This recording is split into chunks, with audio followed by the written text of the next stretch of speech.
প্রিয় দর্শক, আসসালামু আলাইকুম।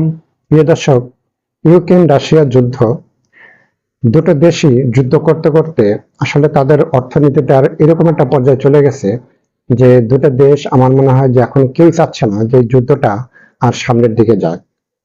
এই যুদ্ধটা এখানেই বন্ধ হয়ে যাক, এটাই দুটো দেশই আমার মনে হয় যে তারা একমত হতে যাচ্ছে।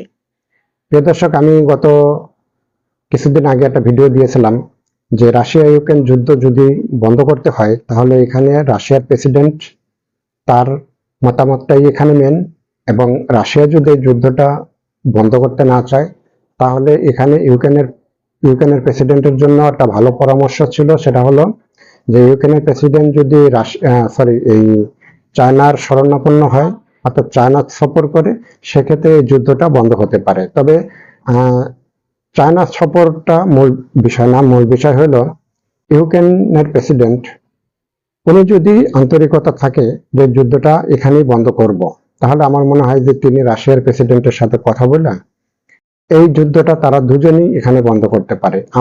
আমার এই মুহূর্তে যেটা মনে হচ্ছে যে রাশিয়া এবং ইউক্রেন তারা দুটো দেশই ছাড় দিবে এই যুদ্ধটা বন্ধ করার বিষয়ে। এবং ইউক্রেনের প্রেসিডেন্ট গত কয়েকদিন আগে গণমাধ্যমে দেখলাম যে তারা একটা চিঠি, ইউক্রেনের প্রেসিডেন্ট একটা চিঠি দিয়েছেন রাশিয়ার প্রেসিডেন্টের কাছে, এরকম একটা কথা গণমাধ্যমে আসছে। প্রিয় দর্শক, সম্ভবত এরকম তাদের ভিতরে কিছু একটা হয়েছে। এখন এই দুইটা দেশের যে যুদ্ধ, প্রিয় দর্শক, তাদের যে রাশিয়ার কিন্তু এখানে প্রচুর ক্ষতি হয়েছে। রাশিয়ার ক্ষতি হয়েছে কোনটা? তাদের যে সামরিক বাহিনী, বিশেষ করে তাদের দেশের যে সৈন্য, প্রচুর সৈন্য কিন্তু এখানে মারা গেছে।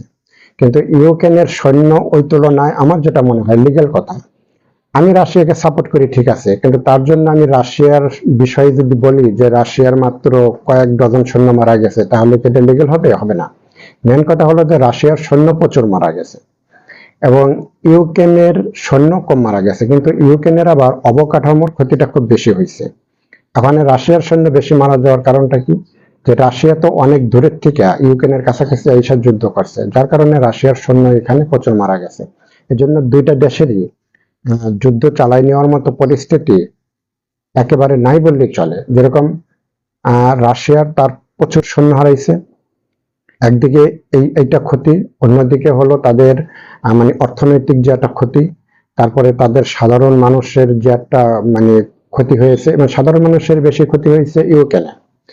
এবং এই যে অর্থনৈতিক ক্ষতিটা এবং সামরিক বাহিনীর যে ক্ষতি, বিভিন্ন দিক দিয়ে তারা মিলেই দেখছে যে এই মুহূর্তে বিশেষ করে ইউক্রেনের যুদ্ধ চালাই নেওয়ার মতো পরিস্থিতিটা তাদের এই মুহূর্তে খুবই কি বলবো যে আস্তে আস্তে সেটা আসলে নেতিবাচকের দিকে চলে আসতেছে।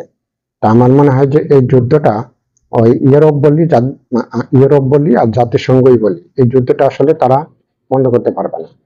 ইউক্রেন রাশিয়ার যুদ্ধটা বন্ধ করতে গেলে এখানে জেলেনস্কি আর রাশিয়ার প্রেসিডেন্ট পুতিন, এই দুইজনকে একত্রিত হতে হবে, এবং এই দুইজন যদি যুদ্ধটা নিয়ে দুইজনই যদি একটু ছাড় দেয়, এখানে ইউক্রেনকে একটু বেশি ছাড় দিতে হবে। কারণ রাশিয়া অত ছাড় দিবে না, কারণ রাশিয়ার আমি তো বললাম ভিডিও শুরুতে যে রাশিয়ার কিন্তু প্রচুর সৈন্য মারা গেছে। তা রাশিয়ার সৈন্য মারা গেছে, আবার সে যদি ভূমি ছাড়িয়ে দিয়ে চলে আসে, তাহলে এই যুদ্ধ কইরা রাশিয়ার লাভ হইল কি? রাশিয়ার কোনো লাভ হয়েছে? লাভ হয় নাই। রাশিয়ার লাভ হবে ঠিক আছে, আমার সৈন্য হারাইছে, কিন্তু আমি তো ভূমি তো পাইছি, জমি তো পাইছি। হ্যাঁ, তো এইদিকে চিন্তা করতে গেলে রাশিয়া তাদের ইউক্রেনের ভূমি তারা মানে দখলে রাখবে, এটা তারা ছাড়বে না। এটা হলো আমার একটা মতামত। তো সব দিক বিবেচনা করলে এখন যেটা মনে হচ্ছে যে ইউক্রেন এবং রাশিয়া তারা আসলে এই যুদ্ধটা কেউই চাচ্ছে না যে যুদ্ধটা চলুক। আমার মনে হয় যে উভয় দেশই এখানে একমত হবে। প্রিয় দর্শক, আমি গত গত সপ্তাহে একটা ভিডিও দিয়েছিলাম যে আসলে এই যুদ্ধটা কিন্তু বন্ধ করতে গেলে রাশিয়া এবং ইউক্রেনের প্রেসিডেন্ট তাদের কিন্তু আসলে মন মানসিকতাটা একটু নমনীয় হতে হবে, অর্থাৎ দুজনকেই একটু ছাড় দিতে হবে, তা না হলে যুদ্ধ বন্ধ হওয়াটা কিন্তু একটু কঠিন হয়ে যাবে।